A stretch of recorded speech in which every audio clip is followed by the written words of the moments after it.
नमस्कार दोस्तों, स्वागत है आपका सौरभ हिंदी में। और आज मैं बात करूंगा डीएसएसबी की परीक्षा के द्वारा जो मेरा चयन हुआ टीजीटी हिंदी के पद पर उस विषय में।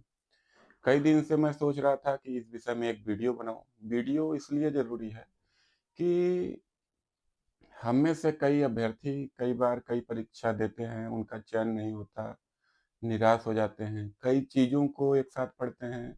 जैसे मैं पढ़ता था तो पीसीएस की तैयारी भी करता था, टीजीटी पीजीटी की तैयारी भी करता था, असिस्टेंट प्रोफेसर की भी तैयारी करता था, लेकिन चयन कहीं नहीं हो रहा था।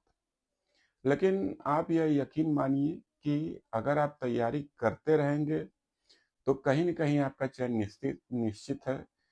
सफलता देर आए सवेर आए, लेकिन आएगी जरूर। तो देखिए, जब इस परीक्षा का फॉर्म आया था तो एक जो अभ्यर्थी होता है ना, वह सोचता है कि जो अध्यापक की नौकरी है उसे अपने होम स्टेट में मिले, अपने घर के बगल अगर मिल जाती है तो और सही होगा। मैं भी ऐसा ही सोचता था, इसलिए मैं डीएसएसबी केबीएस या नवोदय विद्यालय के एग्जाम के प्रति बहुत सीरियस नहीं था कभी भी। कभी एक बार मैं केबीएस का फॉर्म भी भरा था, उसके बाद तो वो भी नजफगढ़ के पास एग्जाम था और 5 मिनट देरी से पहुंचा। वहां पे एग्जाम ही छूट गया, मेरा घुसने नहीं दी, एंट्री नहीं हुई। एक बार नवोदय विद्यालय का भी फॉर्म भरा था, उसमें भी मेरा चयन नहीं हुआ। और उससे पहले मैंने टीजीटी यूपी माध्यमिक की परीक्षा दी थी, उसमें भी मेरा चयन नहीं हुआ था। असिस्टेंट प्रोफेसर की परीक्षा दी, उसमें भी इंटरव्यू में पहुंचने पे मेरा चयन नहीं हुआ। तो कई परीक्षा मैं दे चुका था, लेकिन मेरे दिमाग में कभी भी न तैयारी करते वक्त न इलाहाबाद में रहते वक्त कभी भी डीएसएसबी या दिल्ली में नौकरी का विचार आया था। तो फार्म आया तो मेरे दोस्त ने बताया कि फार्म आ गया। मैं बहुत इंटरेस्टेड नहीं था, लेकिन लास्ट डेट जब नज़दीक आई तो मेरे एक मित्र हैं, उन्होंने बहुत जोर देकर फार्म को डलवा दिए। अब बात करते हैं कि तैयारी की, इस परीक्षा के लिए तैयारी मैंने क्या की। तो तैयारी के नाम पर अगर आपसे मैं सच बताऊं तो मैंने कभी भी किसी दिन किताब को छुआ ही नहीं डीएसएसबी के लिए। देखिए, बाकी एग्जाम के लिए तो मैं पढ़ता था, लेकिन डीएसएसबी फोकस करके मैं कभी नहीं पढ़ा। और मेरा मन भी नहीं था कि मैं दिल्ली जाकर रहूं, क्योंकि उस समय मैं नैनीताल रहता था, पीएचडी कर रहा था। तो उतने शुद्ध और शांत और अच्छे माहौल से मैं थोड़ा दिल्ली शोर शराबे वाली जगह पर नहीं जाना चाहता था। लेकिन फॉर्म भर दिया, अब तैयारी हुई नहीं। तो अभ्यर्थियों का क्या होता है, जब तैयारी नहीं होती ना तो वो किसी एग्जाम को देना भी नहीं चाहते। आपके साथ भी कई बार ये होता है कि तैयारी नहीं है तो आप सोचते हैं कि क्या जाए, तैयारी है नहीं, होगा नहीं, तो जाते भी नहीं। तो ऐसा मेरे मन में भी विचार आया। शादी भी हो चुकी थी, तैयारी भी नहीं थी, एक बच्ची भी थी मेरे, एक बच्ची का पिता भी हो चुका था, तो इधर पढ़ाई लिखाई एकदम बंद थी। लेकिन मेरी पत्नी जी ने फोर्स किया, वाइफ ने फोर्स किया कि आप इस एग्जाम को दे आइए, आपका चयन हो चाहे ना हो वो अलग बात है। अब मैं परीक्षा देने पहुंचता हूँ, उससे पहले तमाम परीक्षाओं में असफल हो चुका था।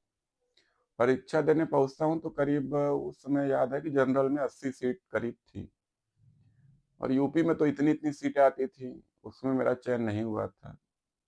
प्रवक्ता का एग्जाम दिया था जीडीसी का, और यूपी टीजीटी पीजीटी दिया था, उसमें चयन नहीं हुआ। तो मुझे लगा यहाँ पे 80 सीटों में मेरा चयन क्या होगा। तो पहुंचता हूँ तो देखता हूँ कि एक सेंटर पे, चूंकि कंप्यूटर वाइज परीक्षा थी, तो एक सेंटर पे देखता हूँ तो 1000 लड़के थे। मुझे लगा अलग अलग सब्जेक्ट के होंगे, लेकिन बाद में पता चलता है कि सारे के सारे हिंदी के ही हैं। तब मैं ये सोचता हूँ कि इतने सारे लड़के एक सेंटर में, पता नहीं दिल्ली में पूरे कितने सेंटर होंगे और कितने लड़के होंगे। थोड़ा सा डिटेल में सुनिएगा, क्योंकि आपके लिए यह जानना जरूरी है। वीडियो को अंत तक जरूर देखिएगा, और बात पसंद आए तो एक लाइक भी करिएगा। तो कई सारे लड़के थे, तो कोई उधर किताब उठा के पढ़ रहा है, कोई इधर पढ़ रहा है, कोई आपस में चार लोग इकट्ठे होकर प्रश्नों पर चर्चा कर रहे हैं। लेकिन मैं एकदम देख के हैरान था कि चलो अब यहाँ तक आया हूँ तो पेपर दे ही देता हूँ। पेपर देता हूँ, पेपर देने के बाद बाहर निकलता हूँ। डीएसएसबी में 2 पेपर होते हैं। फर्स्ट पेपर जो क्वालिफाइंग होता है टीजीटी के लिए, 40% आपको उसमें पाना जरूरी होता है, और सेकंड पेपर जो आपका विषय का होता है। तो फर्स्ट पेपर बिना क्वालिफाई किए आप अगर सेकंड पेपर क्वालिफाई कर भी जाते हैं तो कोई मतलब नहीं रहता। तो अब उसमें मुझसे कई सारे हिंदी में 3-4 आसान सवाल गलत हो गए, जैसे वीरगाथा काल को आदिकाल किसने कहा? तो मैं रामचंद्र शुक्ल कुमार के है, जबकि इसका सही उत्तर हजारी प्रसाद द्विवेदी है। मैं सोचा कि ऐसे मिस्टेक कैसे हो सकती है मुझसे। अब इस तरह की परीक्षाओं में जहाँ सीटें इतनी कम हो, अगर आप ऐसी मिस्टेक करते हैं किसी भी टीजीटी पीजीटी एग्जाम में, एकदम सरल सरल अगर आप 4-5 क्वेश्चन गलत मार दिए तो आपका बाहर होना तय है। देखिए दोस्तों, एक बात जान लीजिए कि हमारा चयन कठिन प्रश्नों से नहीं होता है, हमारा चयन हमेशा आसान प्रश्नों से होगा। आसान प्रश्नों से कहने का मेरा तात्पर्य है कि आसान प्रश्न आपसे गलत नहीं होना चाहिए।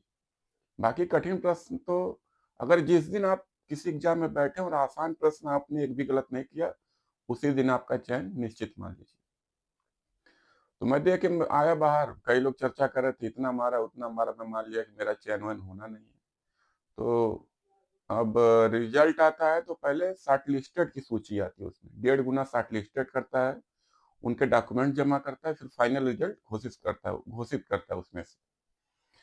मतलब 80, 40, 120 लोगों को शॉर्ट लिस्टेड किया, थोड़ा सा ऊपर भी रहा होगा, तो उसमें मेरा नाम था। मैं सोचा चलो शॉर्ट लिस्टेड हो गया, लेकिन चयन क्या पता होगा कि नहीं होगा। तो मेरे मित्र ने बताया कि शॉर्ट लिस्टेड हो, तो मैंने अपना नाम चेक किया कि हाँ भाई हूँ।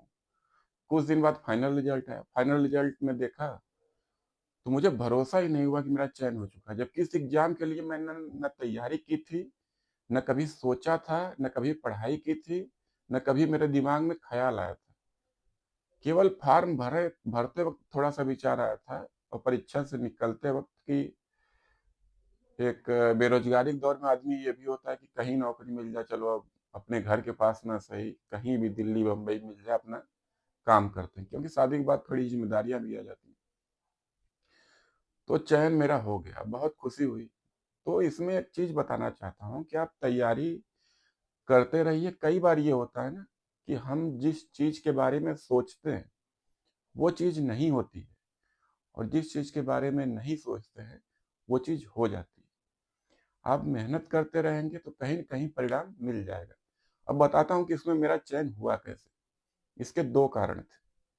पहला कारण कि मेरे अधिकतर मित्र हिंदी वाले हिंदी वाले मेरे अधिकतर मित्र जो थे, फर्स्ट पेपर को क्वालिफाई ही नहीं कर पाए, इसलिए मेरिट जो थी डाउन चली गई। और हिंदी में चूंकि 4 ही 5 प्रश्न गलत है, लेकिन फर्स्ट पेपर में मेरा नंबर काफी ज्यादा था। दूसरी बात ये थी, अरे पहली बात तो ये, और दूसरी बात नॉर्मलाइजेशन हुआ। नॉर्मलाइजेशन में मेरा क्या हुआ कि जिसमें सामान्यीकरण हुआ और जिसमें नंबर बढ़े, मैं उस वाले ग्रुप में चला गया। तो ये होती है किस्मत, कभी कभी किस्मत भी आपके साथ खड़ी हो जाती है। तो इस तरह मेरा मेरा डीएसएसबी टीजीटी हिंदी के पद पर चयन हुआ। 4.5 साल मैंने नौकरी की, और उसके बाद मैंने वहां से त्याग पत्र दे दिया। तो आप भी तैयारी करते रहिए। किसी परीक्षा को ये सोचना ही नहीं कि हमारी तैयारी नहीं है, हम फॉर्म नहीं भरेंगे, हम जाएंगे नहीं। कई बार कुछ भी हो सकता है, आपका चयन ऐसी जगह हो जाएगा जहां आपको भरोसा भी नहीं है। इसीलिए यह वीडियो बनाना जरूरी था कि मैंने उस परीक्षा को ढंग से किया, कभी पढ़ा भी नहीं, एग्जाम तक भी मतलब बेमन से दिया, और उसके बाद भी मेरा वहां चयन हो गया। मैंने 4.5 साल नौकरी की, फिर त्याग पत्र दे दिया। अब देखिए, आरपीएससी में फर्स्ट ग्रेड सेकंड ग्रेड के एग्जाम हो सकते हैं, यूपी में है, एमपी में है, छत्तीसगढ़ में होने वाले हैं। तो आप कहीं के भी अभ्यर्थी हो, तैयारी करते रहिए, पूरे मन से करिए। आप यहाँ नहीं तो कहीं और सफलता जरूर पाएंगे। और मैंने डीएसएसबी से 4.5 साल करीब नौकरी करने के बाद इस्तीफा क्यों दिया, उसके बारे में बात होगी किसी अगले वीडियो में। इस समय मैं अपने गृह जनपद के बगल ही नौकरी कर रहा हूँ, और वो कहानी फिर कभी। तब तक के लिए आज्ञा दीजिए। धन्यवाद, नमस्कार।